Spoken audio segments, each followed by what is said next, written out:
Hello everyone, welcome to my channel. So today I'm going to share with you my controversial stationery and planning related opinions. I do not know how this will turn out, but I'm in a mood today, so let us begin. Now this planner here is just for decor. I don't really have a purpose for it, but let us begin. The first opinion I have is that most minimalist spreads are not minimalist. They are more difficult than decorative spreads with stickers. Now let me explain that. If you can see my spread over here, this is what it would mostly look like. A few stickers here and there, but most of the times it tends to be pen only spreads. And what I do is I look online for inspiration on YouTube and Instagram, and you can see these gorgeous spreads, just black and white, very pretty. And when you try to imitate them, it takes a lot more time and effort to create those spreads with a ruler and pen and maybe a stamp than it takes to place the stickers on a spread. So they may appear minimalist in appearance. Okay, they may look minimalist in appearance. However, the time and effort it goes into creating them is definitely not simple. So think about that if you're ever considering into creating those spreads. Yes, they look pretty and gorgeous, but the effort behind creating it is a lot more than you would imagine. I feel that sometimes just placing the stickers to spruce up the spread is quite easier to do than doing that. Now, going to my second opinion is regarding pens. I have a lot of points here, but I will stick to only a few of them. Let's start with fountain pens. Fountain pens are expensive, high maintenance, and does not improve your handwriting. So, firstly, this started because I got an ad recently. I think about the Lamy fountain pens. I have never bought from them, but when I went through the site, I was seeing pens priced at different levels like 40, 60, and I was like, then I went through the material, the description. So some of them were made from plastic. I don't know whether all of them were made from plastic. So my immediate thought was, you're spending $40 for a plastic pen. Why? Like, why? I don't understand why you're doing that.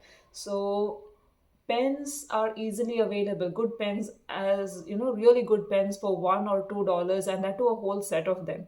So if you want to go expensive, maybe $10. I don't know how $40 are possible. So as far as fountain pens are concerned, I also feel that they're high maintenance in the sense that once you buy them, you have to take care of them, the different ink colors that you buy, refilling them.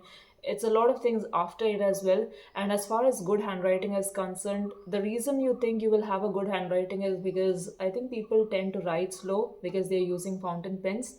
However, I feel that is also not always possible because when I can't see myself writing slowly at work, or if I'm at home, again, I don't think I really have the time to write extremely slow to improve my handwriting, by using a fountain pen. I could probably practice that better with the regular pen that I have because I'm likely to use that regular pen at work also or anywhere else. So it does not make sense to me. Now, coming to gel pens, I feel that certain gel pen brands are overrated, like the jelly rolls. They take a lot of time to dry. Like, what is the point of them?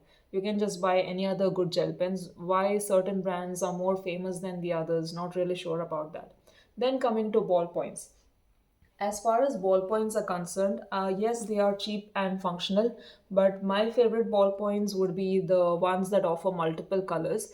But my opinion here is that my controversial opinion would be that this is the Uniball, if I'm not mistaken, Uniball Jetstream. This is the only one with multiple colors that is really good. This one is from the Hobonichi, but you can obviously get it from, the other stationery shops with a different body color. Any other pen that offers multiple colors that I have used so far is so uncomfortable to use because they're extremely bulky. Definitely do not buy ones that have five colors in them. I think three is the maximum that you can use comfortably at a time. More than three is just not worth it. So this one really comfortable, others definitely not. Going to another stationery opinion now.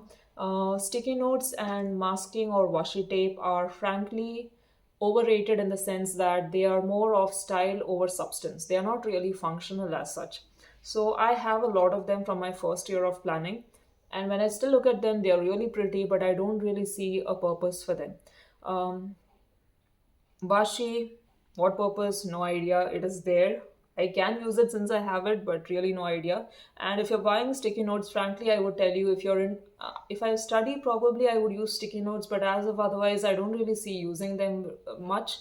and frankly only the 3M sticky notes are really worth anything. So I have a lot of sticky notes from Erin Condren, and they've had both, like the plain sticky notes with designs on them, and the 3M sticky notes. I've always found that the 3M sticky notes are a lot better than the other ones, at least in use as such. As far as paper is concerned, I have a controversial opinion, which is basically thick paper is not equal to better quality. I understand that people have their preferences when it comes to paper. Some like the thin TRP paper, some like the extremely thick paper, like the ones that Notebook Therapy and Archer and Olive offer. And then there is something that I call in between, which is papers like which Erin Condren and Plum paper offers, which is neither too thin nor too thick. What I don't get is why do you need extremely thick paper for basic planning? Unless you are into watercolors and painting, yes, that is totally fine. But for basic planning like this, you can go up to those easy paper, and that is fine, I think. But why that extremely thick paper? Because I use Archer and Olive, okay, for maybe reviews, and then I hate it, or long term use as a notebook, which I plan to keep. But why I feel it doesn't work as a planner is because the paper is so thick. Firstly, if you're going to use daily spreads, you will probably need at least two books to complete a year. And this planner is not cheap; it is extremely expensive. So that is something to keep in mind. They are very pretty, okay, um, but I feel that too expensive. You don't need the thick paper. What is the point? If you can't deal with the shadowing on the thin paper, you can obviously go for paper that is like 80 GSM and such. Okay, now let's come back to a planner opinion. I believe planner hopping is stressful and a waste of money.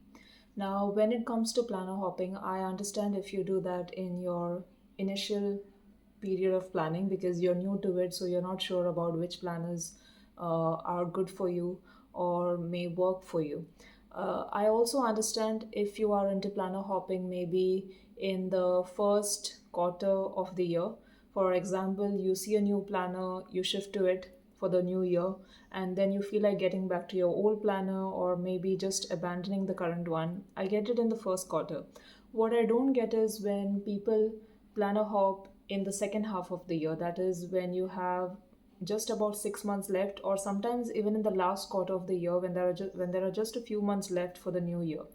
So what I feel is that most planner hoppers are probably people like me who have a YouTube channel. They either have too many planners at hand and therefore feel tempted to planner hop, or certain planner hoppers may have a lot of money. I don't know, because most planners that are shown are way too expensive. I truly don't understand how you can plan a hop after 6 months when you have used it for most of the year. I feel that it is too stressful to do that. And if I want to plan a hop, if I'm interested in a new planner, I would probably buy it and keep it for the next year instead of using it in the current year. But if it is something that makes sense to you to plan a hop, I would really love it if someone could explain that to me because I truly don't understand how you could do it in the second half of the year.